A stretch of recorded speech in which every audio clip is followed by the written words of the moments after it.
Olá, seja bem-vinda, seja bem-vindo. Terça-feira, 13 de setembro de 2022. Começa agora o Câmara Notícia ao vivo, 11 horas mais 30 minutos.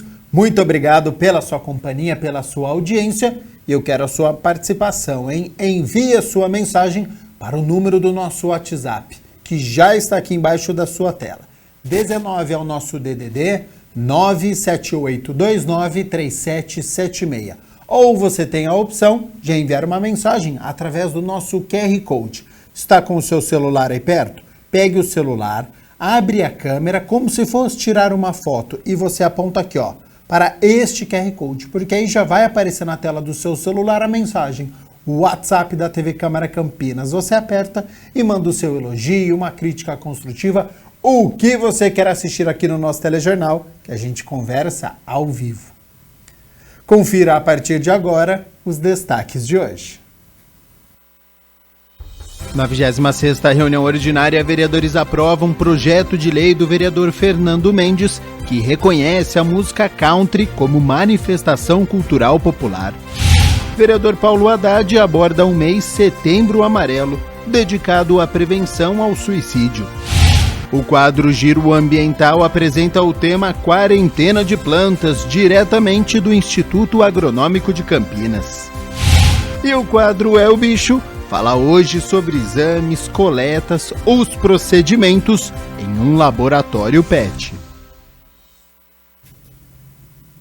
A Mirna Abreu já está aqui nos nossos estúdios, então nós começamos a edição de hoje com as notícias da metrópole de Campinas e com uma notícia positiva que mostra que a Covid-19, que essa pandemia, ela continua regredindo. Mirna, seja bem-vinda e bom dia. Bom dia, Gabriel. Bom dia a você aí de casa. E 2 anos e 4 meses após a determinação do uso de máscaras na Unicamp, a universidade decidiu que, a partir da próxima terça-feira, dia 20, o uso desse equipamento de proteção será facultativo, ou seja, as pessoas vão poder decidir se querem ou não usar máscaras nas dependências da universidade, nos ambientes internos do campo e também nos colégios técnicos, como nas salas de aulas e também nos setores administrativos da Unicamp. A universidade, no entanto, continua recomendando o uso da proteção, especialmente para as pessoas com idade de 60 anos ou mais, portadores de comorbidades, imunossuprimidos ou ainda que estejam apresentando sintomas respiratórios. A coordenadoria alerta ainda que a obrigatoriedade será mantida para toda a área da saúde. No caso aqui de Campinas, o HC da Unicamp, também o Hospital Estadual de Sumaré, caso de hospitais, ambulatórios, consultório também nos postos de saúde. A decisão de suspender a obrigatoriedade do uso de máscaras veio depois, claro, da queda consistente do número de casos de Covid-19 e mortes provocadas pela doença. A gente lembra que, inclusive, a universidade fez uma recente atualização e um pouco mais de 70% dos funcionários já estão imunizados, inclusive com a 4ª dose, e 30% dos estudantes também com o ciclo completo de vacinação. E a gente fala agora, então, de síndrome gripal, já que a gente falou dessa boa notícia a partir de terça-feira, então, a gente também tem números positivos aqui na cidade, Gabriel. A gente continua falando sobre este panorama da Covid-19, lembrando, né, para quem acompanha aqui o nosso Câmara Notícia desde o início, a gente fazia aquele acompanhamento diário, depois passou a ser semanal, então nós temos os números atualizados agora, Mirna Abreu. Olha, se você for lá no covid-19.campinas.sp.gov.br, você vai ter os números da Covid diariamente. E a gente faz esse levantamento semanal e a gente tem, de acordo com o último boletim que foi fechado nesta segunda-feira, às 6h03 da tarde, olha só, são 258.094 casos da doença, com 5.280 óbitos. Lá no site tem todos esses números e a gente percebe que, inclusive, vamos fazer uma comparação com a última semana, olha, a gente teve 257.844 na segunda-feira passada, que foi o dia 5 de setembro. E agora, 258.094 é um pouco mais de 100 casos em uma semana. A gente que estava vindo aí de uma diária de mais de 100 casos por dia na cidade, agora temos esses números. Em relação aos óbitos, nós temos 5.280 mortes devido à Covid-19. Na última semana, 5.279, ou seja, em uma semana nós tivemos um óbito devido à doença. E claro, todo esse cenário afeta diretamente aí o atendimento na rede municipal de saúde, que semanalmente faz um levantamento. O último levantamento feito pela Prefeitura refere-se aos dias 28 de agosto a 3 de setembro, e a gente vai conferir aqui na tela, olha só. Boletim, então, um dos números que eu acabei de falar, vamos lá no boletim epidemiológico, Gabriel, que é, então, a última atualização feita nesta segunda-feira, olha só. Então, a gente tem do dia 28 de agosto a 3 de setembro, nós tivemos 7.470 pessoas, que é a chamada semana 35, que foram a uma unidade de saúde, que pode ser nos prontos-socorros, unidades de pronto atendimento, centros de saúde. Então, dessas 7.470, 3.222 pessoas tinham alguma síndrome respiratória aguda grave. E dessas 3.222, só 3,7% testou positivo para a Covid-19, o que representa uma queda importante. Olha, no último boletim, nós tínhamos 7,4% de positividade para os exames, né, que são feitos agora em toda a rede. Então, isso demonstra que realmente nós estamos tendo queda também nas síndromes respiratórias em relação à Covid-19. E isso reflete-se o quê? Nas internações. Na próxima tela, você vai ver, olha, nós temos aí no último fechamento, que foi no dia 3 de setembro, que é a semana 35, nós temos aí 20 crianças, internadas, e temos 12 adultos internados em UTIs por síndrome respiratória. A gente tem UTIs com várias comorbidades, várias outras doenças, mas quando se faz esse recorte para síndromes respiratórias, nós temos esse número de 20. E a gente lembra que no boletim que foi emitido no dia 5 de setembro, que refere-se à data do dia 27 de agosto, a gente tinha aí 24 crianças, ou seja, a gente já diminuiu o número de crianças em números absolutos, e nós tínhamos 13 adultos. Agora, nesse último fechamento, que refere-se a 3 de setembro, nós tínhamos, então, 12 adultos. Então, este é o panorama que nós temos aqui da Covid-19 no nosso município. Deu para perceber nos gráficos aqui, né? Mais pessoas procuraram os centros de saúde em relação à última semana, mas menos pessoas testaram positivo para a Covid-19, o que é uma notícia positiva, já que nós estamos há mais de 2 anos enfrentando esta pandemia.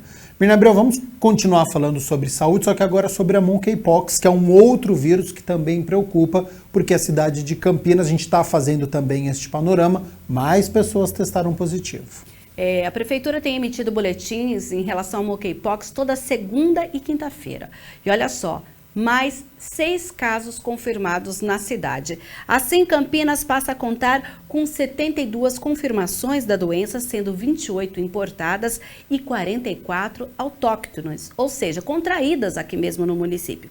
Os pacientes são 68 homens e 4 mulheres com idade entre 21 e 57 anos. 35 deles já saíram do isolamento e os demais contam com acompanhamento ambulatorial, sem gravidade e boa evolução. Vamos lembrar aqui quais são os sintomas? Olha só, o principal deles é o aparecimento de lesões parecidas com espinhas ou bolhas que podem surgir no rosto, dentro da boca ou em outras partes do corpo, como mãos, pés, peitos, genitais e ânus. Também podem aparecer caroço no pescoço, axila e virilhas, febre, dor de cabeça, calafrios, cansaço, dores musculares, e a gente lembra que, de acordo com a Secretaria de Saúde, a recomendação é para que essas pessoas fiquem isoladas pelo menos 21 dias, que é o período que é para sair essas casquinhas dessas lesões. Você ou alguém está com algum sintoma que a gente acabou de mencionar aqui, procure imediatamente centros de saúde, pronto-socorros, pronto atendimentos, que são as UPAs aqui da nossa cidade, e também o Centro de Referência em IST, HIV, AIDS e hepatites virais. O Centro de Referência fica na Rua Regente Feijó, 637, no centro de Campinas. Vamos falar ainda, olha, sobre umas recomendações em relação à prevenção da monkeypox. Atenção, olha, se você teve contato com alguém, tem que monitorar os sintomas e evitar um outro contato físico com outras pessoas. Além disso, se você cuida de algum familiar ou de alguma pessoa que está com monkeypox, deve não tocar nas lesões, ter cuidado ao manipular roupas, lençóis e toalhas que foram usadas pela pessoa infectada. Ainda como prevenção serve evitar o contato direto com as lesões, lavar com frequência as mãos e também usar o álcool em gel, limpar com frequência as superfícies de alto contato, usar máscaras em locais de aglomeração de pessoas, evitar as situações de contato físico pele a pele em ambientes com aglomeração e ainda usar fontes confiáveis para ter informações sobre a doença. Informações importantíssimas trazidas aqui pela Mirna Abreu sobre este panorama da monkeypox. Falamos aqui então sobre sintomas, sobre prevenção, algo que é muito importante. Então, essa última informação da Mirna sobre fontes seguras sobre a monkeypox é de fundamental importância. Mirna Abreu, antes de nós seguirmos com as notícias da metrópole de Campinas, voltar só rapidinho e falar sobre Covid-19 para nós jovens que estamos na casa dos 30 anos. Já recebemos a primeira dose, já recebemos a segunda dose, já recebemos a terceira dose, que é a primeira de reforço. A quarta dose, que seria a segunda dose de reforço aqui para a cidade de Campinas, já está apto, já está valendo? Começou nesta segunda-feira. Olha, os detalhes estão lá no vacina.campinas.sp.gov.br. A imunização está disponível nos 66 centros de saúde aqui de Campinas. Só o Centro de Saúde do Boa Esperança é que não está vacinando. Então, se você tem mais de 30 anos, já recebeu a terceira dose ou a primeira dose de reforço há pelo menos 4 meses, deve procurar uma unidade de saúde para fazer esse reforço, então, com a quarta dose ou a segunda dose de reforço. Em Campinas, a medida vai beneficiar 109.078 pessoas. E para receber a vacina, é preciso apresentar um documento com foto, CPF e a carteira de vacinação, caso tenha. Se não tiver, não impede que você seja vacinado, até por conta de que a gente está com um sistema informatizado. Quer saber o centro de saúde mais próximo aí da sua casa, do seu trabalho, que fica mais fácil para você? vacina.campinas.sp.gov.br. Lá tem todos os horários de funcionamento e todos que possam atendê-lo de forma aí mais fácil, para que ninguém perca essa oportunidade de ser imunizado. Importantíssimo, até porque, como a gente viu há pouco, né, está melhorando para o panorama da nossa cidade e, claro, graças à vacinação. Mina, vamos falar agora sobre aquela ação da prefeitura sobre castração de cães e gatos. Está em qual bairro agora e também sobre os dias e os horários? Hoje e amanhã lá na região do DIC 5. Atenção que você que é aí do Ouro Verde, distrito do Ouro Verde, e que mora nos seguintes bairros: Jardim Ouro Verde, DICs 1, 2, 3, 4 e 5 e 6, desculpe, Eldorado dos Carajás, o Jardim Profilurbe, Parque das Indústrias, Jardim Aeronave de Viracopos, Jardim Melina, Jardim Santo Antônio, Vila Aeroporto, Vila São Pedro de Viracopos, Jardim Planalto de Viracopos, Jardim Princesa e Jardim Esplanada. Entre hoje e amanhã, das 9 ao meio-dia e depois da 1 às 4 da tarde, lá na Praça da Juventude, você vai fazer o cadastro para então castrar o seu cão ou gato. A gente lembra que são 1.000 vagas de castração para essa região e a castração vai acontecer entre os dias 19 e 23 de setembro. Para você fazer esse cadastro, é preciso ser maior de 18 anos, levar um documento de identidade com foto e o comprovante de endereço de que mora em um desses bairros que eu acabei de mencionar aqui. Então, lembrando, você aí do Jardim Ouro Verde, DIC 1, 2, 3, 4, 5 e 6, Eldorado dos Carajás, Jardim Profilurb, Parque das Indústrias, Jardim Aeronave de Viracopos, Jardim Melina, Jardim Santo Antônio, Vila Aeroporto, Jardim São Pedro de Viracopos, Jardim Planalto de Viracopos, Jardim Princesa e Jardim Esplanada. Vá lá na Praça da Juventude, que fica no DIC 5, e faça entre hoje e amanhã essa inscrição para castrar seu cão ou seu gato. 11 horas mais 45 minutos, nós estamos ao vivo nesta terça-feira. Mirna Abreu, 2 concursos públicos sofreram alterações no cronograma, né? E a medida foi divulgada no Diário Oficial desta segunda-feira, 12 de setembro. As alterações são da data de convocação dos agentes de educação infantil para os procedimentos de heteroidentificação, que é aqueles que foram colocados como pessoas pretas e pardas, então precisa passar por esse processo, tá? E também a gente tem a avaliação da junta médica dos inscritos como pessoa deficiência. Atenção, então, olha, os resultados e os procedimentos serão divulgados em 15 de setembro, um dia após a data original, que inicialmente seria amanhã, então, ao contrário de ser nesta quarta-feira, será divulgado no Diário Oficial da quinta-feira, 15 de setembro. A gente lembra que o Diário Oficial, você acessa lá campinas.sp.gov.br/Diário Oficial, ou mesmo na capa do site, já vai ter lá uma abinha com o desenho escrito Diário Oficial, você clica lá e sabe o resultado.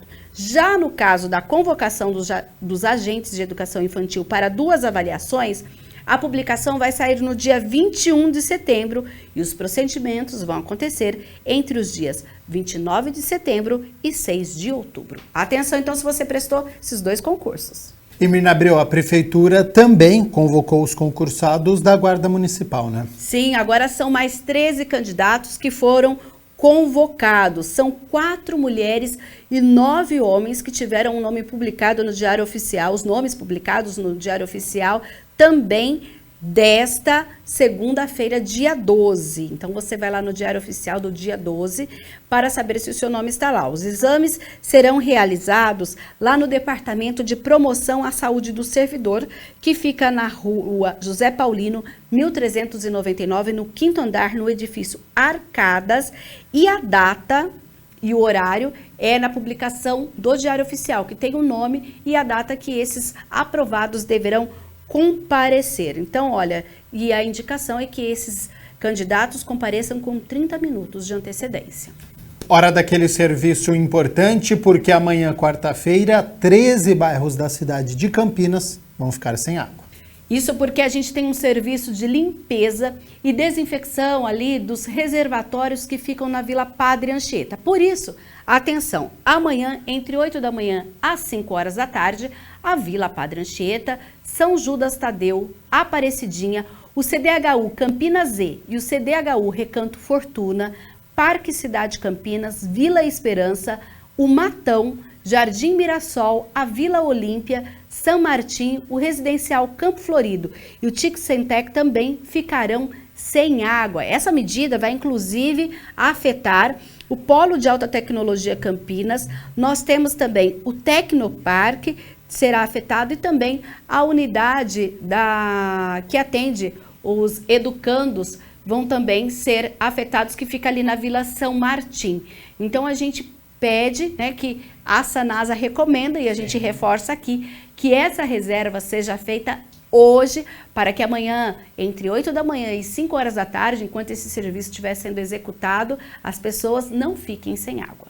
E Mirna Abreu, para encerrarmos as notícias da metrópole de Campinas, para quem gosta de uma viola caipira, tem curso gratuito. É hora de aproveitar e aprender. Olha só, as inscrições para o curso gratuito de práticas de viola caipira com membros da Orquestra Paulistana de Viola Caipira começam hoje e vão até o dia 21 de setembro. São 80 vagas em 2 turmas para interessados com mais de 14 anos de idade. As inscrições você pode abrir lá o site da prefeitura, entra em notícias, tem lá um link, você vai cair num formulário, preenche esse formulário para participar e concorrer aí a uma dessas 80 vagas. Para participar, os interessados devem se inscrever, tem que ter conhecimento básico em qualquer instrumento de cordas e ter um instrumento que será utilizado durante o curso. O curso faz parte de um projeto sociocultural da Arte do Bem e será ministrado pelo maestro Rui Tornese e membros da Orquestra Paulistana de Viola Caipira. E olha só, ele vai acontecer em 2 locais, porque são 2 turmas. Um lá no céu do Jardim Florense, chama Céu Mestre Alceu, inclusive que a gente já fez link lá aqui. E também o outro no céu da Vila Esperança, o céu Thaís Fernanda Ribeiro, que a TV Câmara também já fez link nesse céu. Então, esses são os 2 locais. As aulas serão sempre das 9 a 1 hora da tarde lá no Florense e já na Vila Esperança as aulas acontecem das 5 da tarde às 9 horas da noite, começando já no dia 21 de setembro até o dia 14 de dezembro. Então, para quem gosta, olha aí que ótima oportunidade, o curso gratuito aí de viola caipira. Mirna Abreu, muito obrigado pelas notícias da Metrópole de Campinas. Eu já quero aproveitar sua presença aqui nos nossos estúdios para nós falarmos das notícias do Legislativo, até porque ontem nós tivemos a reunião ordinária e a gente começa falando então sobre as emendas impositivas que estarão no orçamento do ano que vem. Porque o anúncio foi feito ontem durante a 26ª reunião ordinária. É uma convocação do presidente da Câmara, o vereador Zé Carlos, que convocou os demais parlamentares para participar de uma nova reunião. A gente lembra que já teve uma primeira com o setor jurídico da Prefeitura, o setor de finanças. Agora, a Câmara vai receber representantes da Secretaria Municipal de Finanças e da Secretaria Municipal de Saúde para discussão da formulação de emendas impositivas do Legislativo ao Orçamento de Campinas no exercício de 2023. Eu marquei uma reunião para terça-feira da semana que vem, dia 20, para que dê tempo de todos os vereadores, seu chefe de gabinete, para vir aqui para falarmos sobre as emendas impositivas com a Secretaria de Finanças e a Secretaria de Saúde, tá? Então, a Secretaria de Finanças e a Secretaria de Saúde, no dia 20, é uma terça-feira, às 10 horas da manhã. E depois, na outra quinta-feira da outra semana, eu vou estar passando para vocês. Aí nós vamos fazer com a Secretaria de Finanças e as outras secretarias afins.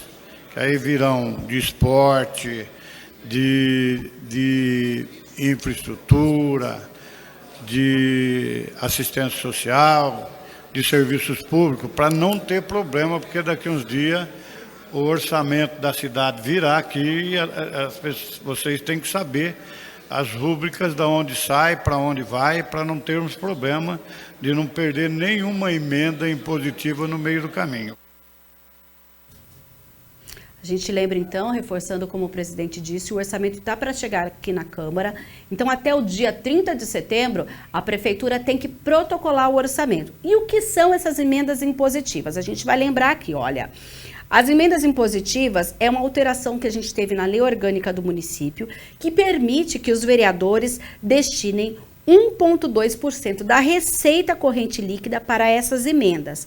A previsão é que os recursos para essa destinação seja da ordem de 76,9 milhões de reais, sendo metade disso obrigatoriamente para a área da saúde. Sendo assim, cada vereador terá o direito de destinar 2,3 milhões ao todo, com 1,16 milhão obrigatoriamente para a saúde. Então, para que os vereadores entendam e saibam fazer essas emendas que possam ser depois, claro, aprovadas na Câmara em 2 discussões e também depois sancionada pelo prefeito, é preciso que seja feito todo esse trabalho, porque é a primeira vez que a Câmara de Campinas vai ter essas emendas impositivas. A reunião, então, está marcada para a próxima terça-feira, dia 20 de setembro, a partir das 10 horas da manhã, lá no Teatro Bento Quirino. E a gente continua repercutindo aqui a 26ª reunião ordinária, até porque teve discussão e votação sobre o projeto de lei de autoria do vereador Fernando Mendes. Esse projeto foi aprovado em primeira discussão e reconhece a música country e os eventos relacionados a esse gênero musical como manifestação cultural popular aqui da cidade. O autor, o vereador Fernando, falou com a nossa equipe durante o intervalo regimental. É importante esse projeto, levando em conta que a música country já está no Brasil há mais de 90 anos, sendo tocada, sendo usada, e a nossa cidade, eu acredito que os vereadores vão ser unânimes, né, nesse reconhecimento, porque isso vai dar muitas garantias para os seguidores, para aqueles que apresentam a música country aqui na cidade. Uma forma, como o senhor disse, né, precisa incentivar uma forma de cultura, né?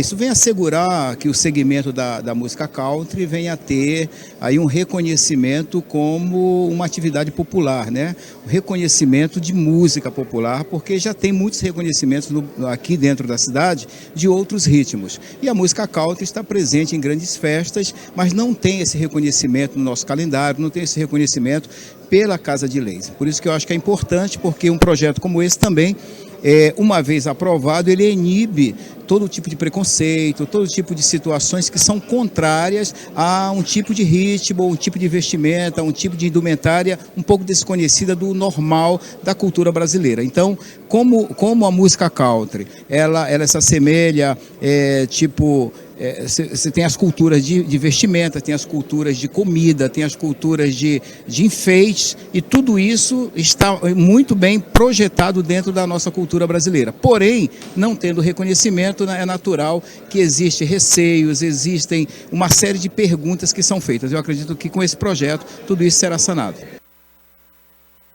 Olha, e o resultado completo da votação da 26ª reunião ordinária está lá no site www.campinas.sp.leg.br.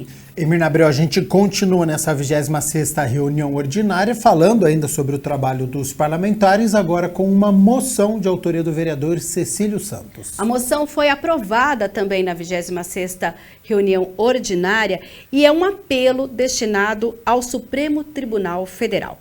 No documento, o parlamentar solicita que o órgão reveja a decisão do ministro Luiz Roberto Barroso, que suspendeu a lei que criou o Piso Nacional da Enfermagem. Esta é uma moção que apela ao Supremo Tribunal Federal que reveja a decisão monocrática, né, do ministro, que por uma decisão monocrática ele suspendeu os efeitos da lei que mantém aí o piso salarial dos enfermeiros. Então, nós entendemos que é uma lei que beneficia a classe trabalhadora, essa parcela de trabalhadores que se dedicou muito, inclusive, na pandemia, e, portanto, nós entendemos que a Câmara de Campinas faz jus a essa dedicação respeitosamente que tivemos dos trabalhadores da saúde, principalmente dos enfermeiros. E Mirna Abreu, nós estamos no mês de setembro, conhecido como Setembro Amarelo, de prevenção ao suicídio. O vereador Paulo Haddad também abordou este assunto durante a 26ª reunião ordinária. Ele falou da importância sobre esse tema, da discussão e da reflexão que o Setembro Amarelo traz.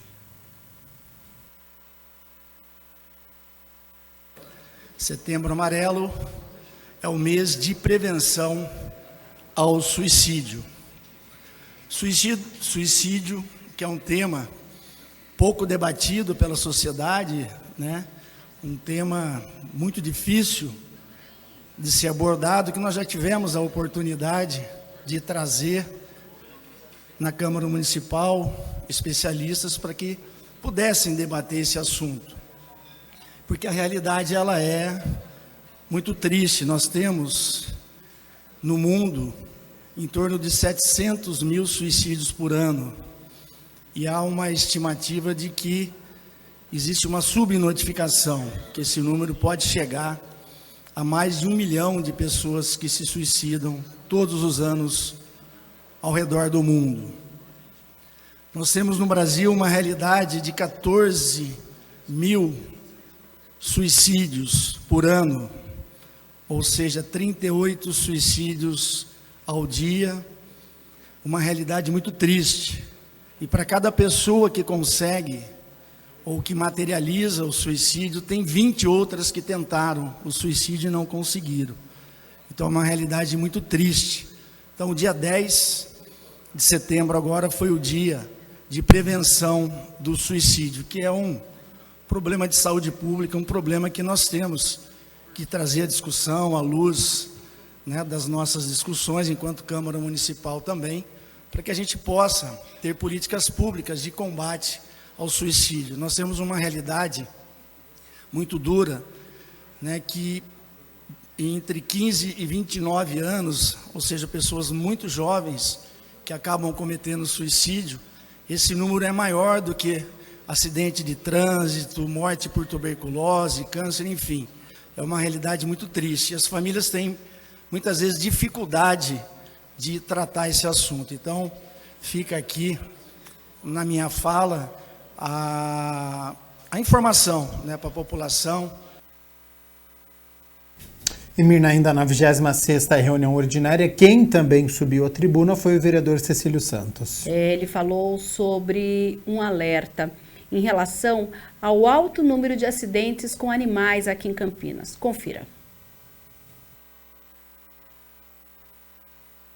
As pessoas que se dirigem ao Campo Grande, na Avenida João Boy Dunlop, principalmente no período noturno, tenho recebido muitas reclamações de animais soltos que atravessam a via e é um grande perigo.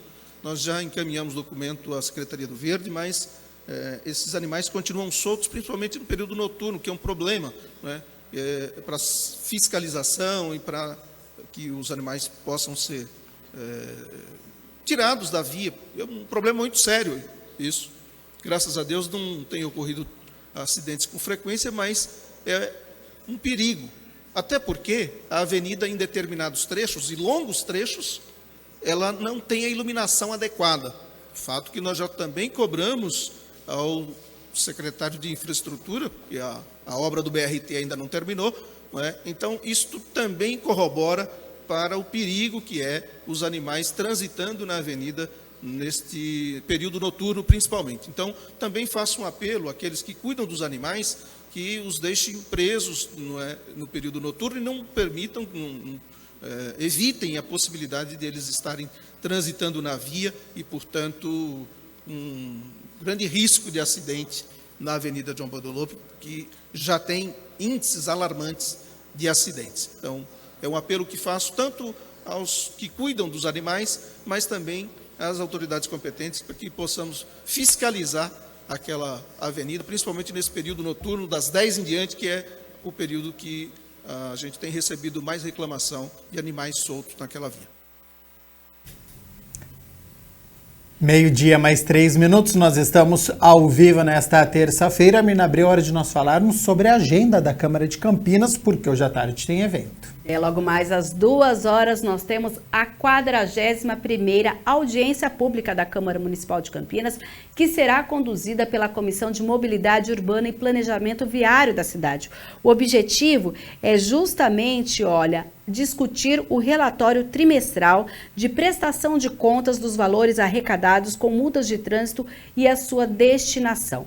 A gente lembra que essa é uma lei de 2020 que a cada trimestre, a INDEC tem que fazer esse relatório, enviar para a Câmara e depois, em audiência pública, deixar a transparência desses números aqui na cidade. E você que quer participar, pode ir ao vivo lá no plenário provisório que fica no Teatro Bento Quirino, no centro de Campinas, na Rua Lusitana, com entrada no numeral 1555. Ou então, claro, pode acompanhar ao vivo aqui com a gente, com transmissão ao vivo nos canais 11.3, 4 da NET, 9 da Vivo Fibra e também nas nossas redes sociais, facebook.com/TV Câmara Campinas, youtube.com/TV Câmara Campinas e ainda no site da Câmara, lá no streaming TV Câmara Campinas, você confere toda a nossa programação, campinas.sp.leg.br. Gabriel, à tarde, a 41ª audiência pública e à noite a gente tem um outro evento aberto também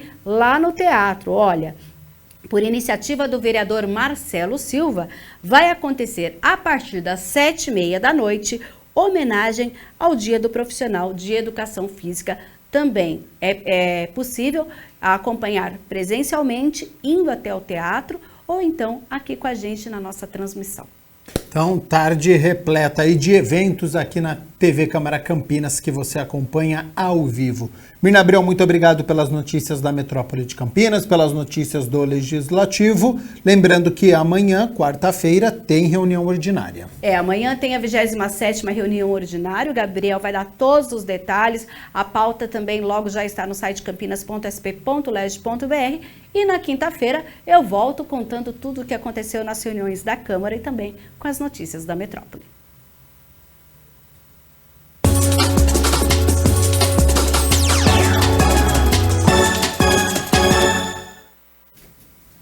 E hoje tem rodada dupla do futebol campineiro no Campeonato Brasileiro da Série B. Às 7 horas da noite, o Guarani, penúltimo colocado com 29 pontos, enfrenta o Operário, que está logo à frente, é o antepenúltimo colocado com 30 pontos. Duelo que vai acontecer lá em Ponta Grossa, no Paraná. É um duelo direto nessa luta contra o rebaixamento. O Guarani está a 2 pontos de deixar a zona de rebaixamento.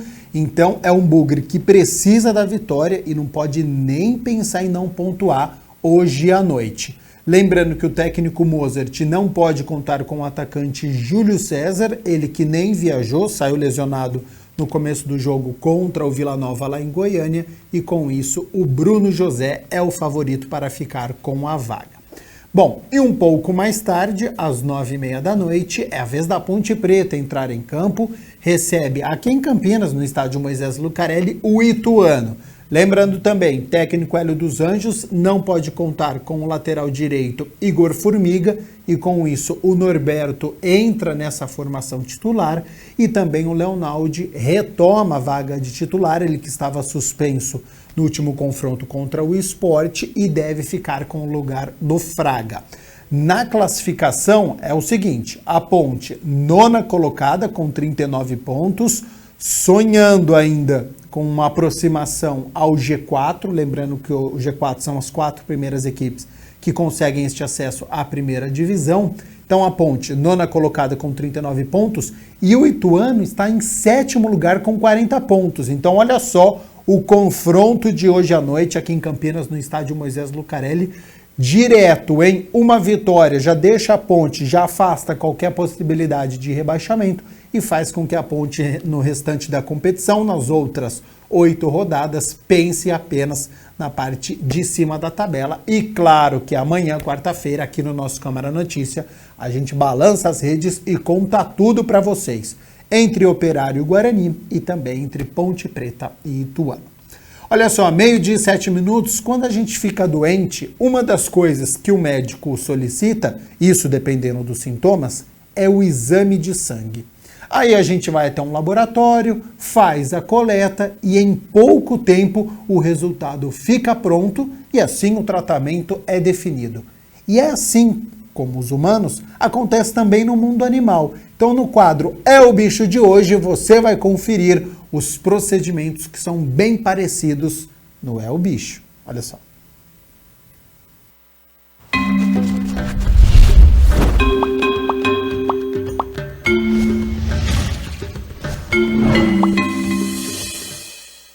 Um local com equipamentos modernos, pensados para agilizar o atendimento de médicos veterinários. Estamos em um laboratório de exames clínicos. E olhando assim, até parece um laboratório como outro qualquer, certo? Só que daqui saem apenas exames de animais. E sempre numa velocidade muito rápida.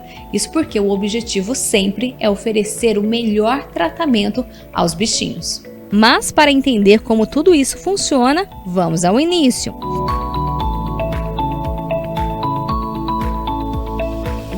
Assim que o animal chega à clínica veterinária, é feita a coleta do sangue, que pode ser feita pela patinha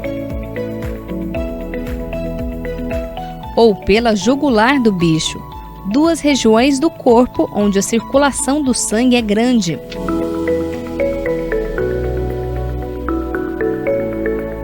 Lua é boazinha, deixa fazer a retirada sem reclamar. Neste dia, a veterinária coletou 2 ml de sangue, que foram diretos para o tubo próprio. É preciso espalhar bem para não coagular. Dentro desse tubo existe um anticoagulante chamado EDTA. E quando eu coloco o sangue dentro desse tubo, eu tenho que homogeneizar, fazendo com que esse sangue passe por toda a parede do tubo, fazendo com esse processo a amostra não chegue coagulada. O que é o coágulo, né? O coágulo é todas as amostras, todas as células sanguíneas juntas e sendo difícil para a gente fazer a contagem delas aqui depois no microscópio. Então é importante as amostras virem sem coagulação, sem coágulo nenhum. E tem quantidade certa de sangue para retirar do bichinho? Tem sim. Existem tubos, então, com marcação de 5 ml, existem tubos de 2 ml, de 5. Vai depender muito do paciente, do tamanho do paciente. E aí a marcação também a gente tem que seguir a marcação do tubo correto. Retirou o sangue, colocou no tubo já direto para o laboratório, como que chega? Chegou aqui, vai para onde o sangue? Tá. Nesse caso, aqui nós temos um laboratório dentro da clínica, né? Então o sangue imediatamente já vem para o laboratório. Em outros casos, onde não existem laboratório dentro da clínica, esse sangue ele pode manter armazenado dentro da geladeira, refrigerado, por algumas horas.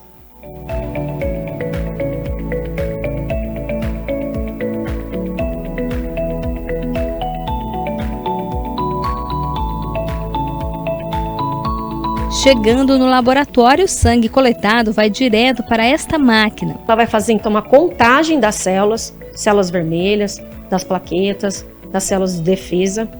Ela passa o resultado para a gente impresso e depois, em seguida, ele é confirmado no microscópio com um patologista clínico. Antes de ir para o microscópio, uma gota de sangue é colocada nesta lâmina, o que é chamado de esfregaço.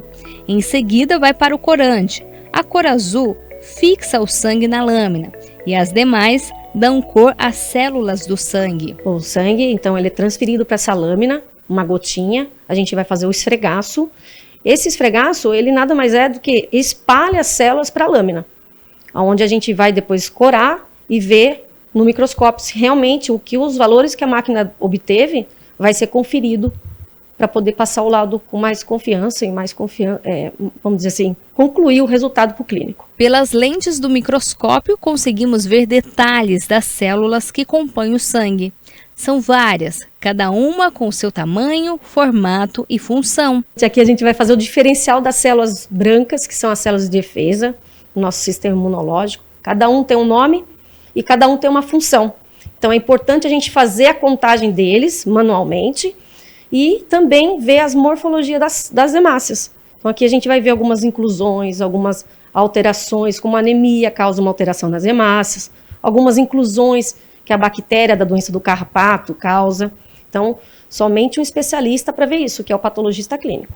No dia da gravação, acompanhamos o processo até chegar o resultado do hemograma da Lua. Este é o exame de sangue mais solicitado na rotina veterinária e tem como objetivo avaliar as células sanguíneas do paciente. Por meio dele, é possível diagnosticar e controlar a evolução de algumas doenças. No hemograma, a gente vai dizer assim que vai sugerir algumas alterações patológicas, né? Então, a gente vai ver se tem uma anemia. A anemia é causada por algumas outras doenças, que daí a gente vai conversar com o clínico para a gente chegar no diagnóstico. E também vai ver um processo inflamatório, infeccioso, dependendo dos valores que forem dados, dependendo das células brancas, né? E essa agilidade só ajuda a salvar a vida do bichinho. Com certeza. Essa parceria patologia e clínico é bem importante para os nossos animais. E no caso da Lua? A Lua está ótima. Conferido, confirmado com a nossa patologista Juliana. Tá tudo ok com a Lua.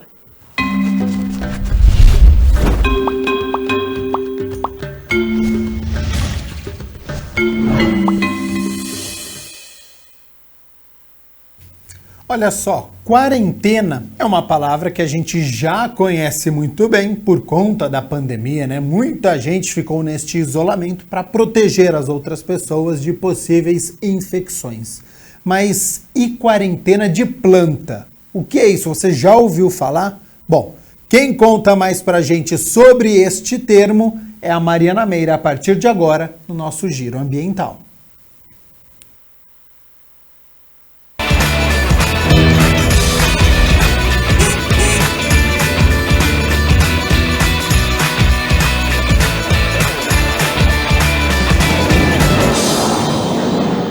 Quando a gente vai até o mercado e pega um produto para levar para casa, a gente nem para pensar em todos os processos pelos quais aquele alimento passou antes de ir para a nossa mesa. O correto seria que ele passasse por uma pesquisa, um estudo, uma análise profunda, desde que ele era uma sementinha bem pequenininha. Pode parecer coisa irreal, pode parecer coisa de filme, mas em Campinas tem um instituto que cuida disso e se certifica de que ninguém e nenhuma plantação vai ter risco. E é isso que a gente vai conhecer hoje no Giro Ambiental. Essas mudinhas são o início de muitos alimentos comuns do nosso dia a dia, mas estão isoladas em um local chamado Quarentenário, um espaço do Instituto Agronômico de Campinas, o IAC.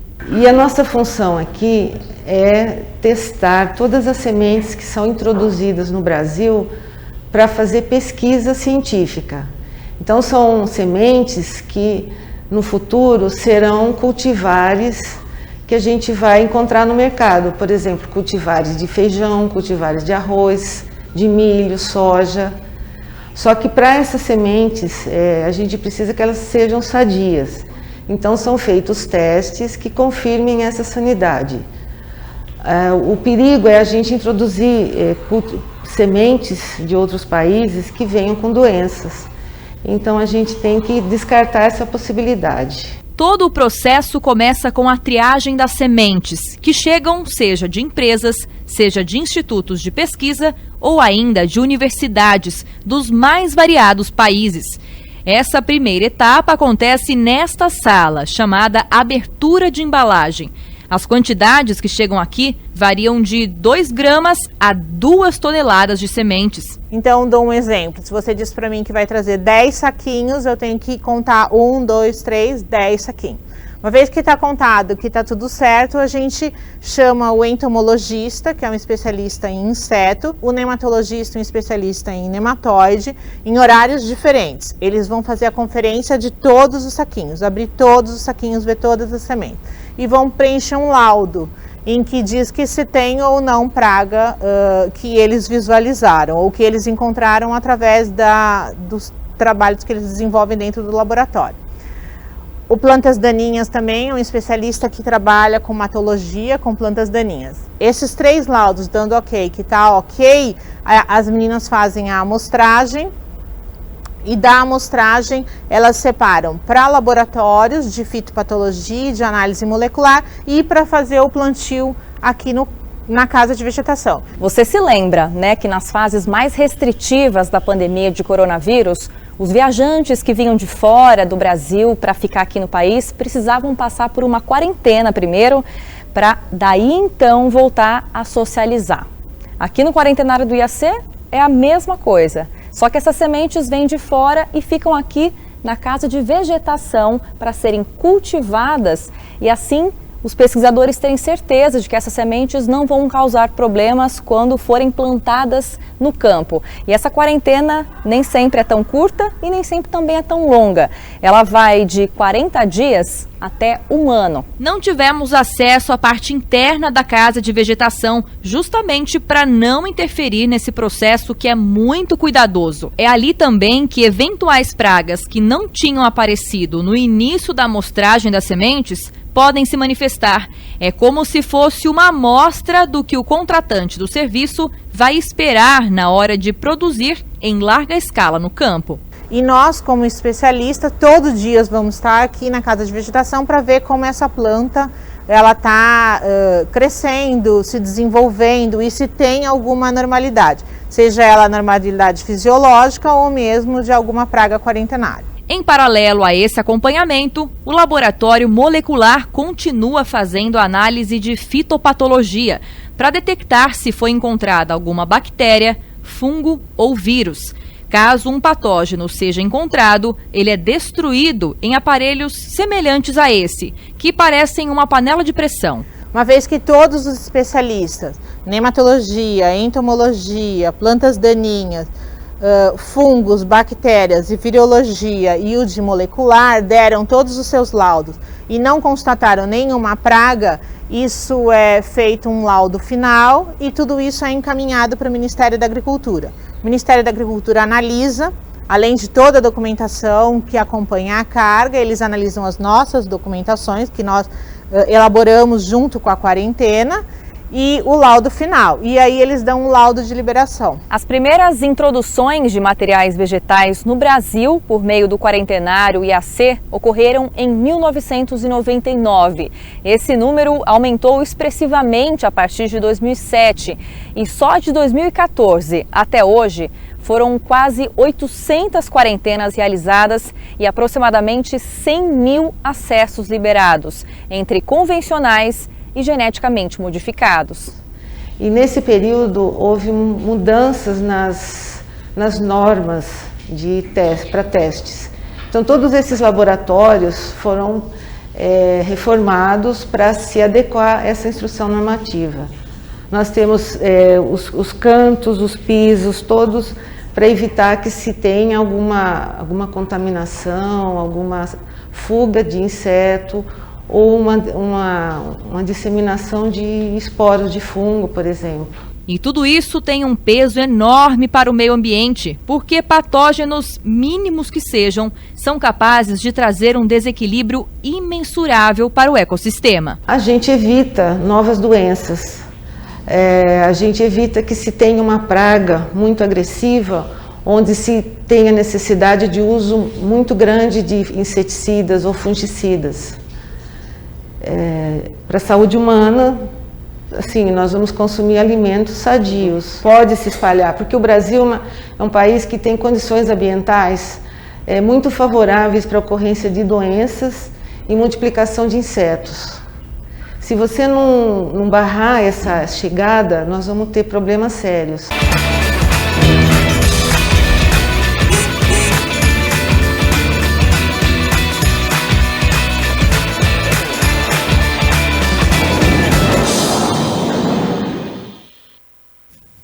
Meio-dia e 22, vamos fazer o seguinte, intervalo aqui no nosso Câmara Notícia e na volta ainda tem entrevista ao vivo. A Lei Geral de Proteção de Dados, a LGPD, completou 2 anos em vigor. Você sabe o que é essa lei? Sabe o que mudou no nosso dia a dia?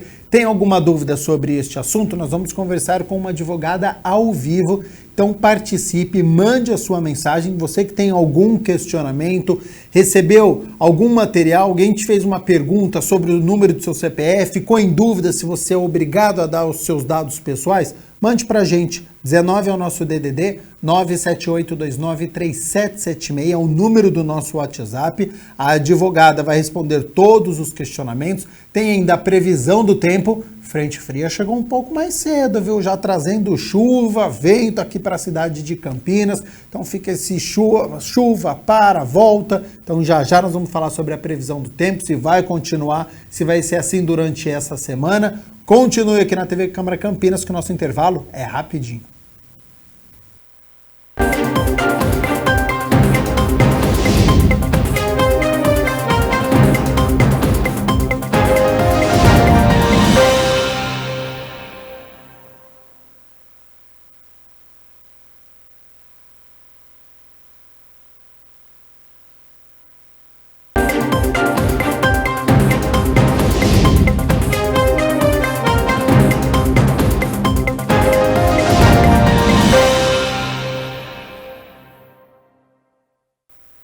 Meio-dia e 28, Câmara Notícia de volta ao vivo nesta terça-feira. Muito obrigado pela sua companhia, pela sua audiência. E olha só, a Lei Geral de Proteção de Dados, publicada em 2018 pelo então presidente Michel Temer, com o objetivo de que os nossos dados pessoais de todos os cidadãos fossem mais protegidos, para garantir a nossa segurança e que as empresas não tenham acesso se nós não quisermos. Ela completa agora em setembro 4 anos, mais 2 anos em vigor, pois passou por um período de transição para que todos se adequassem, principalmente as empresas. Agora, será que na prática essa lei pegou? Será que as empresas estão respeitando? As pessoas sabem quando precisam dar o CPF, por exemplo, e quando não são obrigadas? Bom, sobre estes assuntos eu converso agora com a advogada Marina Pupo Nogueira, do escritório BPN Advogadas. Então, Marina, primeiramente, muito obrigado pela disponibilidade do seu tempo, por ter aceito o convite para participar aqui do nosso telejornal, do Câmara Notícia. E essa lei, a LGPD, era necessária, é uma lei importante. Seja bem-vinda e boa tarde. Muito obrigada, sou eu que agradeço a oportunidade, é um prazer falar e trazer informações sobre essa lei tão transformadora. Sim, a lei é essencial para o nosso país, porque ela é uma lei que tem um viés econômico, de colocar o Brasil no mesmo nível de competitividade com outros estados, com outros países que já têm a lei, inclusive países da América do Sul. Ela pode ajudar o nosso país a ser considerado um parceiro confiável de negócios, como no passado foi, por exemplo, leis antipirataria. Então, não existe um caminho sem volta. Nós precisamos proteger os dados pessoais, porque nós agora sabemos que os dados pessoais são um meio pelo qual a gente protege a privacidade. E a privacidade é um direito previsto como direito fundamental na nossa Constituição. Então, é uma lei essencial para que o Brasil esteja no mesmo nível de outros países. Então, para quem está nos acompanhando, você tem aquele questionamento, mas por que aqui no Brasil a gente tem essa LGPD? Por que teve essa discussão? Em outros países, essa discussão já aconteceu anteriormente e já é lei. Inclusive, na América do Sul, cada um com a sua característica, mas nestes moldes parecidos, cada país já tem a sua LGPD. Muitos países têm legislação semelhante, né? A Europa foi a grande precursora, porque ela tem já um regulamento geral. A nossa Lei Geral de Proteção de Dados, ela se inspirou nessa legislação europeia. Outros países, vamos dizer, Estados Unidos ainda não tem uma lei geral, mas eles têm leis setoriais sobre isso. As empresas exigem e seguem a lei europeia.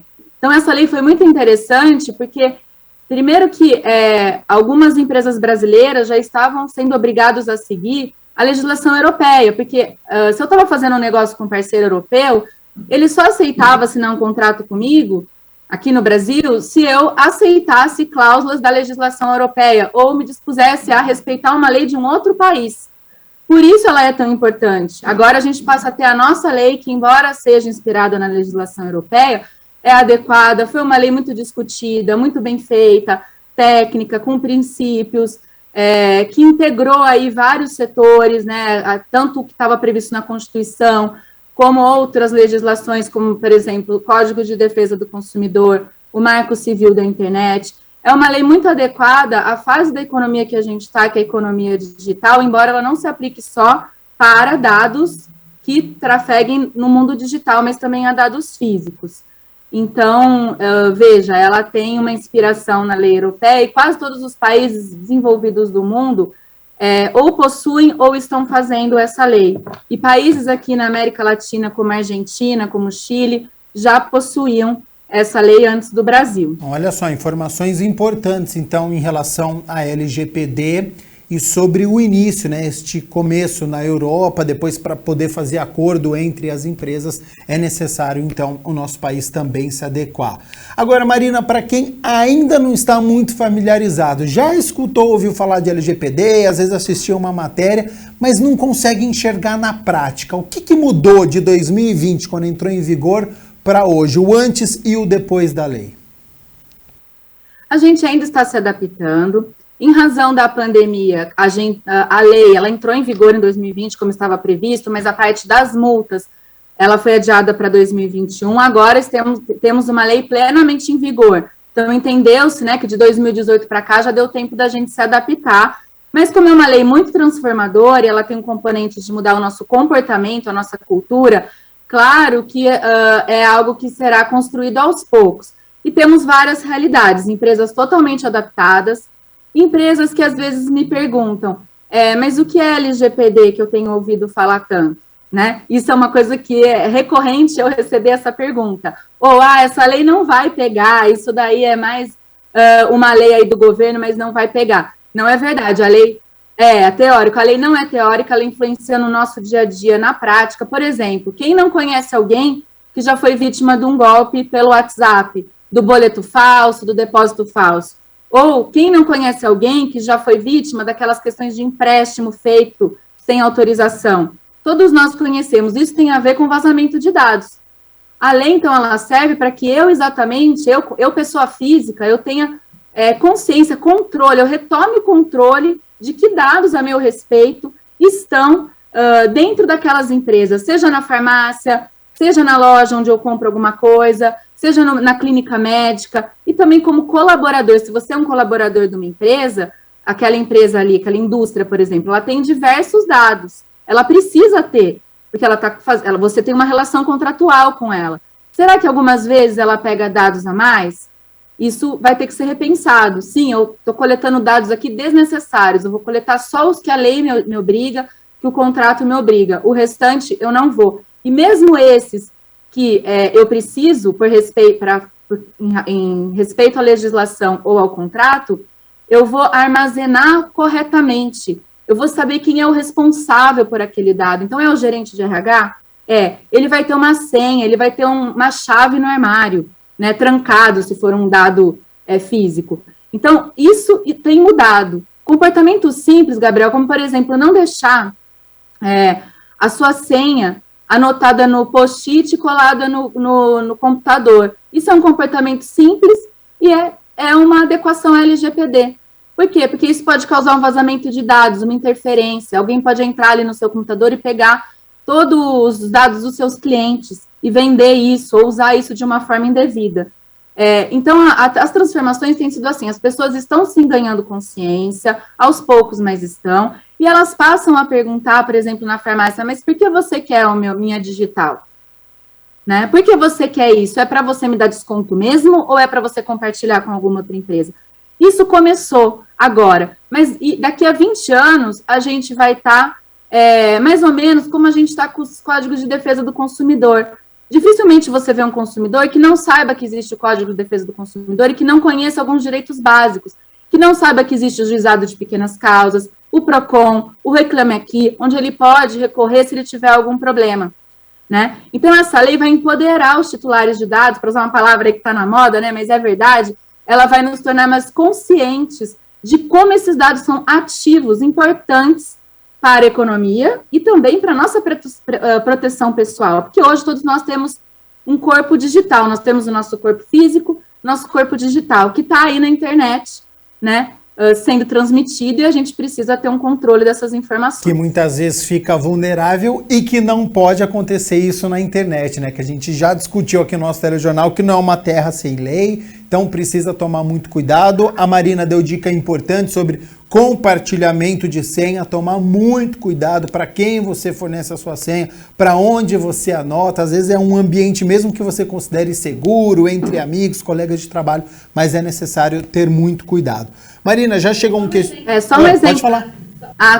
Só um exemplo prático. Outro dia eu estava fazendo uma negociação de seguro, né, pelo WhatsApp com o corretor. E ele conversou comigo ali, ele pegou meus documentos, pediu minhas informações, foi tudo pelo WhatsApp, como todo mundo faz, e a lei não proíbe isso de forma alguma. No final, na hora de eu fazer o pagamento, ele falou, eu posso te ligar para você me passar os seus dados, porque eu não quero ter essas informações aqui no WhatsApp, né, eu quero, né, daí eu anoto você, e depois eu descarto isso. Ele, não sei se ele tinha plena consciência, mas ele estava adequado ao LGPD, né. Então, isso, junto com o fato de você descartar o RG que eu mandei, isso é uma adequação LGPD comportamental, não necessariamente jurídica. Então, uma atitude consciente que isso vale para o outro lado de quem está na linha também pedir, em vez de só conversar por WhatsApp, você pode se identificar, você pode ligar, dar informações sobre a empresa que você trabalha para realmente quem está do outro lado da linha, né, à distância, dar uma informação segura para esta empresa. Marina, você disse algo que me chamou a atenção, né? Dados desnecessários. Então, nós temos exemplos de um possível descumprimento da LGPD para quem está em casa, para poder enxergar se já passou por uma determinada situação ou não de um descumprimento. E pegando o gancho, a gente recebeu aqui já uma mensagem através do número do nosso WhatsApp, 19 é o nosso DDD, 978293776. A pessoa não quis se identificar, mas ela diz, eu estava com uma conta em atraso e aí quem me ligou não foi dessa empresa, foi uma outra de cobrança pedindo para eu confirmar alguns dados. Não quis dar os meus dados. Ele quer saber se isso é uma forma de descumprimento. Se é sempre a empresa que precisa dar os dados, se pode uma outra empresa ligar para ele. Então, respondendo essa pessoa que não quis se identificar, e alguns exemplos de descumprimento nessa questão de sou obrigado a fornecer, a empresa que precisa dar os meus dados, eu apenas confirmo. Respondendo a primeira pergunta, a lei prevê como uma das formas que as empresas estão autorizadas a coletar dados é a proteção do crédito. Então, eu posso coletar dados com esse objetivo e, óbvio, que cobrar uma dívida é também exercício regular de direito, né? Então, as empresas podem, respeitando a lei, fornecendo só aqueles dados necessários para isso, respeitando aquele consumidor, cobrar uma dívida. O ideal, claro, seria que ao fazer eu contratar uma empresa, ela já me informasse o cliente que ela compartilha dados com terceiros e que, se for necessário fazer uma cobrança, esses terceiros podem entrar em contato. Nessa relação que você citou, seria muito importante um total esclarecimento para o consumidor. Olha, eu tenho seus dados porque eu sou o setor de cobrança da empresa X e ela me passou apenas os dados necessários para cobrança, como seu nome, CPF, número de boleto e o valor da dívida. Se você quiser mais esclarecimentos, corrigir, eliminar, revogar consentimento, ter mais informações, o nosso canal da privacidade é esse. Isso é uma medida de adequação muito importante, é ter um canal direto com o consumidor, né? E ela deveria estar preparada, treinada, aquele funcionário deveria estar treinado para explicar sem questionamento, né, como, onde, porquê, o que eu tenho, quando eu vou eliminar, e o canal da privacidade é esse, com quem você fala, aqui está a nossa política de privacidade, eu só tenho esses dados. Isso é muito importante, essa transparência. A lei, ela vai sempre proteger a boa-fé, a transparência, a adequação, ou seja, eu só ter os dados necessários para aquela atitude. Você não pode extravasar isso, você pode exercer os seus direitos sem extravasar, o que, aliás, é algo que é algo de bem aplicável a todas as áreas do direito, né? Esse bom senso, essa adequação entre o que você precisa fazer e a consequência daquele ato, né? E sobre as empresas pedirem dados a mais. Isso é uma prática muito comum. Você vai numa loja fazer uma compra e perguntam muita coisa, data de aniversário, nome, CPF, endereço, nome da... A gente já chegou num ponto de farmácia perguntar assim, nome do cachorro, da melhor amiga. E por quê? Por descobrirem que, às vezes, o nome de um animal ou de uma melhor amiga é algo utilizado para senha de computador, é muito comum. Então, é uma outra dica, senhas não podem ser fáceis assim, né? Datas, nome de animal, nome de filho, não pode, você tem que realmente ter uma senha segura, forte, todos os seus dispositivos, seja pela empresa, seja pelo cidadão. Tem que fazer uma constante revisão disso. Então, é comum as empresas pedirem dados desnecessários, até às vezes por uma falta de treinamento sobre a LGPD. Então, ela tem que sempre ser algo optativo, esses dados têm que ser optativos. Olha, eu quero saber o seu aniversário para no dia... Por que você está querendo saber minha data de aniversário? Ah, porque no mês do seu aniversário eu te dou um desconto. Você quer receber promoção do dia do seu aniversário? Sim ou não? E se a pessoa falar não, eu dou essa oportunidade, então ela não vai receber a promoção, tudo bem, mas os outros serviços ela poderá receber.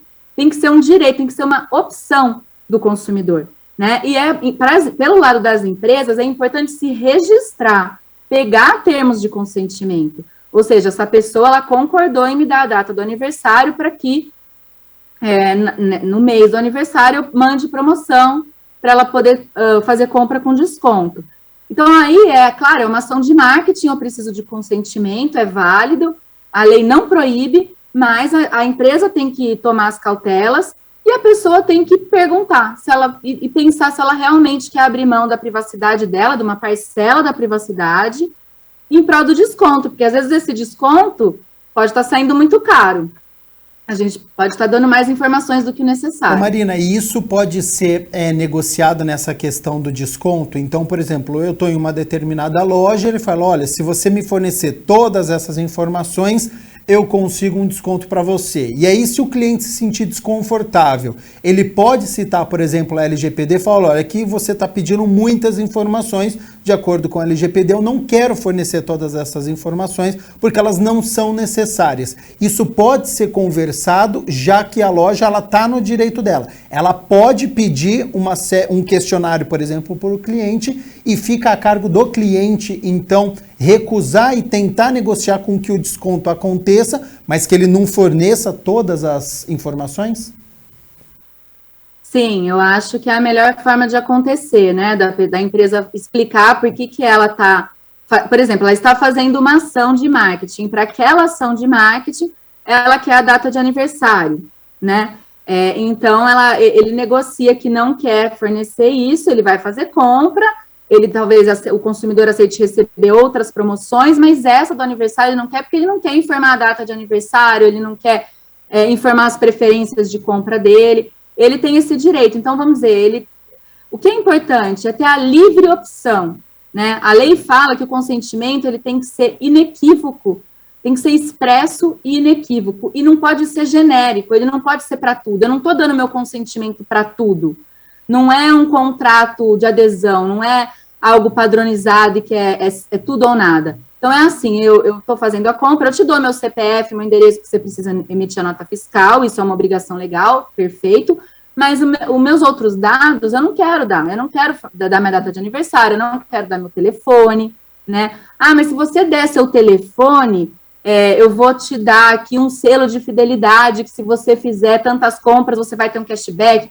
Ok, daí cabe a pessoa aceitar ou não. A loja daí vai ter o direito de não dar o desconto também, tá? Mas o consumidor, ele tem que ter a liberdade para fazer essa escolha. Ótimo, ótimo. Mais participações chegando agora através do nosso chat do YouTube. Lembrando, hein, estamos ao vivo também pelo YouTube. Quero agradecer aqui a Adriana Jaquini, ela diz muito esclarecedor. A Juliana Bertani também, informação essencial nos dias de hoje, tanto para as pessoas como para as empresas também. Isso é importante nessa adequação que as pequenas e médias empresas, e claro, as grandes também, mas para as pequenas e médias acho que tem um complicador a mais que já eu quero abordar com a Marina em relação a isso. Marina, para quem está nos acompanhando, diante das suas explicações, fala, ixi, eu acho que não utilizei a LGPD, dei informação a mais para uma determinada empresa, isso já faz um tempo, pode ter sido há semanas, há um mês atrás. Tem o que fazer depois disso? Com certeza, você pode revogar o seu consentimento. Então, é um direito do titular, está previsto num artigo da lei, tem vamos dizer, uma seção sobre direito dos titulares, e lá está previsto o meu direito de questionar, eliminar dados, corrigir informações e revogar consentimento. Se eu dei o consentimento na loja que me manda a promoção e aquilo começou a me incomodar, eu posso, a qualquer momento, revogar o consentimento e a empresa deve atender isso de forma imediata, né? Ou seja, assim que eu fizer o pedido, ela deve responder dizendo que, então, meus dados serão excluídos daquele banco de dados e ela tem que registrar isso e, se eu pedir, comprovar que aquilo foi eliminado. Por isso é tão importante o registro dessas operações e também um canal aberto. Eu tenho aconselhado, né, os clientes a terem um e-mail, que nem a gente tem o SAC, a gente tem um LGPD@empresa, privacidade@empresa, daí pode dar o nome que quiser, privacy@empresa, mas assim, algo voltado exclusivamente para fins de atender esses pedidos dos titulares, né? Isso já acontece, meus clientes já têm recebido sim, né? Mas talvez não seja algo tão do dia a dia, mas passará a ser, assim como é o SAC, Serviço de Atendimento ao Consumidor. Confirma para mim, Marina, porque eu acho que você acaba de responder um questionamento do Alisson Oliveira, que também fez através do nosso YouTube. Ele diz, boa tarde, Posso exigir que uma loja elimine os meus dados após consentir com o compartilhamento? Obrigado. Sim, você pode pedir toda a exclusão, né, desses dados, desde que ele não tenha sido coletado para cumprir alguma obrigação legal e que ainda esteja em vigência. Então, se eu tenho um contrato com uma pessoa, por exemplo, aquele exemplo do corretor de seguro que eu fiz um contrato, ele precisa desses dados enquanto a pólice estiver vigente. Depois, o ideal seria ele eliminar. Mas, se eu pedir para ele excluir os dados necessários para ele cumprir o contrato dele comigo, ele não vai poder, talvez o meu telefone, algo assim, mas ele não vai poder eliminar todos, porque ele precisa daqueles dados. Então, mas passado esse período, né, de cumprimento da legislação, vamos dizer, de prescrição dos direitos, né, um direito que prescreve em 5 anos. Então, depois de 5 anos, você tem o direito de exigir que se elimine. Então, sempre vai ter que verificar qual é a base legal, né? Ou seja, em qual artigo da lei eu estou autorizado a coletar aqueles dados. Se for o consentimento, a autorização da lei, daí é imediato. Mas se for algum outro, como cumprimento de contrato ou cumprimento de obrigação legal, proteção da vida, né? Daí, claro que eu tenho que respeitar a lei, eu estou autorizada a coletar e só depois que passa o período que eu vou poder, que eu vou eliminar esses dados. Marina, até pegando o gancho dessa questão do Alisson, é como desse exemplo que você deu dos seguros. Se, por exemplo, no ano que vem você fechar com uma outra empresa, aí você pode ligar para essa pessoa e falar, eu quero que você elimine agora os meus dados porque eu estou indo agora para uma outra empresa. Aí pode fazer isso. Exato. Perfeito. Eu posso até pedir o que a gente chama de portabilidade, por exemplo, e pedir para ele eliminar. Ótimo. Sim. Sobre as empresas agora, na prática, nesses 2 anos em vigor, com pandemia neste meio, as empresas estão respeitando, estão cumprindo a lei, Marina? Gabriel, a gente está num país super complexo, como você sabe, e a gente tem todos os cenários. A gente tem empresas muito adequadas, seguindo estritamente as diretivas aí, já até europeias e junto às brasileiras, elas fazem as duas coisas. E daí elas têm seguro contra vazamento de dados, elas têm um TI muito atuante, elas têm a segurança de informação, compliance, setores só para isso, elas têm uma equipe, né, que cuida, multidisciplinar, inclusive, que cuida só de dados, de proteção de dados, segurança da informação. Temos empresas que estão precisando, por uma questão até orçamentária, priorizar uma área ou outra. Então, assim, eu vou ter ferramentas seguras aqui de TI, e de segurança da informação, eu vou investir um pouco nisso, daí eu vou ter documentos jurídicos que me resguardem, eu não posso ter tudo, mas eu vou dar um treinamento para o funcionário e vou fazer uma política de privacidade de dados, vou fazer adequação em contrato, só vou contratar fornecedores seguros, né, só vou me relacionar com empresas que eu saiba que elas protegem dados, e nós temos, como eu te disse, empresários que falam, mas o que é LGPD? Você pode me explicar? Ou essa lei não vai pegar, não tem problema, né? Então, assim, é bem complexo. A gente está numa fase que nós precisamos compartilhar informação, conscientizar, educar. Então, grande parte do meu trabalho atualmente é voltado para isso, né? Conversar com as pessoas, mostrar como é importante a gente se preocupar com a LGPD, que ela não é só uma lei chata que o governo inventou para multar a empresa, ela é necessária, sobre o aspecto macroeconômico, ela tem essa importância do Brasil, né, colocar no mesmo nível de outros países.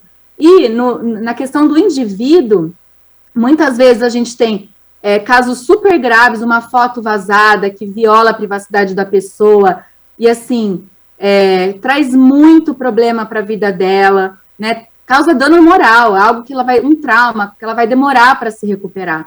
Então, assim, é no dia a dia mesmo que a gente sente isso.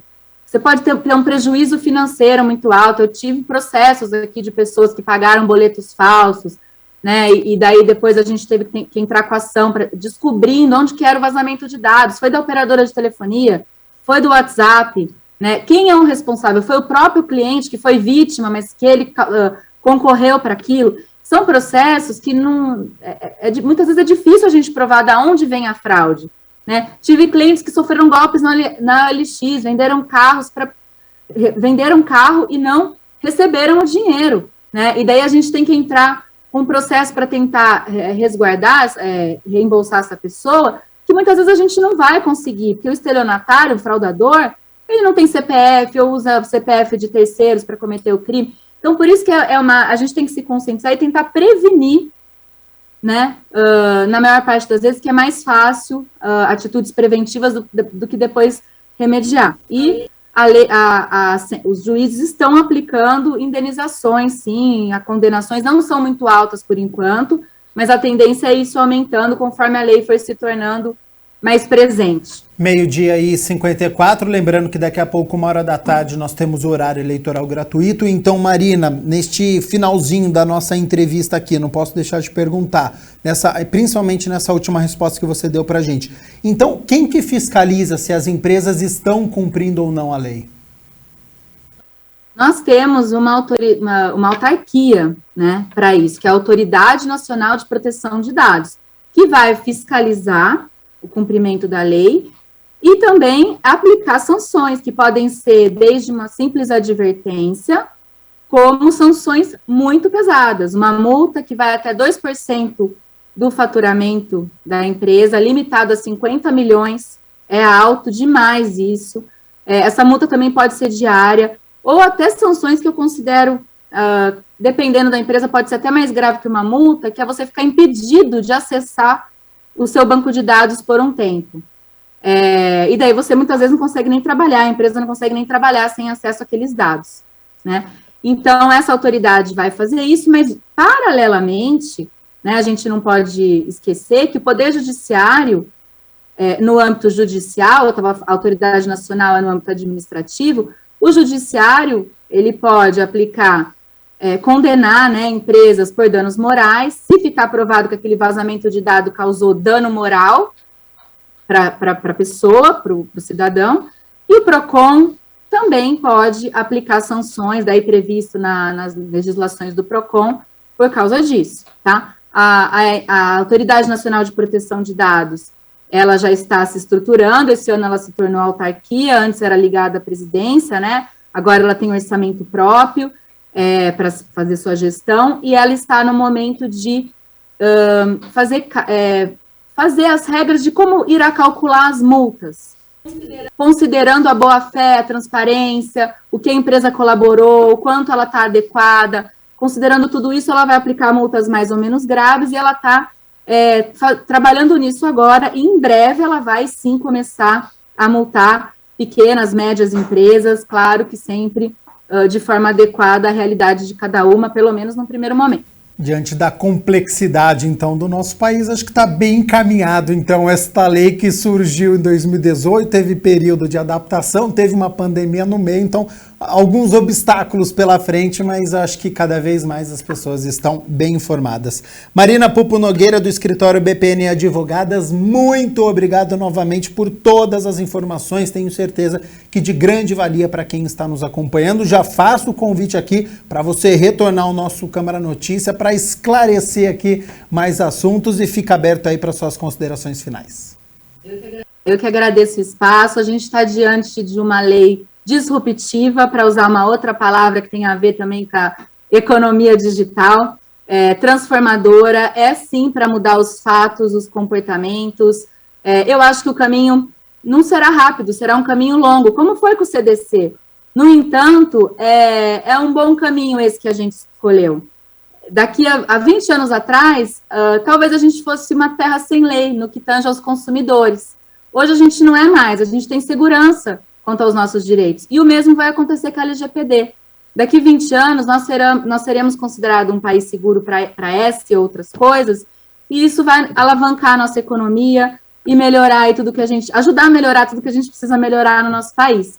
Então, eu sempre falo para os meus clientes entenderem isso como algo bom, como investimento em reputação, em confiança, em credibilidade, em competitividade, né? Quem estiver adequado vai estar à frente, vai estar respeitando a lei, vai evitar prejuízos, e o principal, vai estar respeitando o seu cliente, vai estar construindo uma reputação sólida, que é o principal, acho que é a maior marca de uma empresa, a sua reputação, é o principal ativo dela.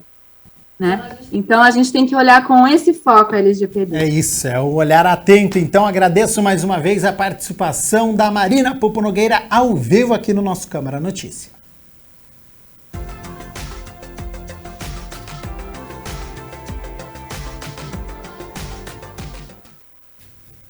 É terça-feira em que a chuva chegou mais cedo, né? A previsão da frente fria era que chegasse amanhã à tarde, mas hoje já choveu durante boa parte da manhã. Ainda não faz frio à tarde, a temperatura deve subir um pouco. Para amanhã, o sol tenta aparecer, mas nebulosidade continua alta, toma conta e tem previsão de chuva, hein? Olha só as temperaturas para esta quarta-feira, mínima de 15 graus e a máxima não passa dos 24 aqui para a cidade de Campinas. O Câmara Notícia fica por aqui. Muito obrigado pela sua companhia, pela sua audiência. Continue aqui na TV Câmara Campinas e nos vemos amanhã na quarta-feira às 11h30 da manhã. Até lá. Tchau, tchau.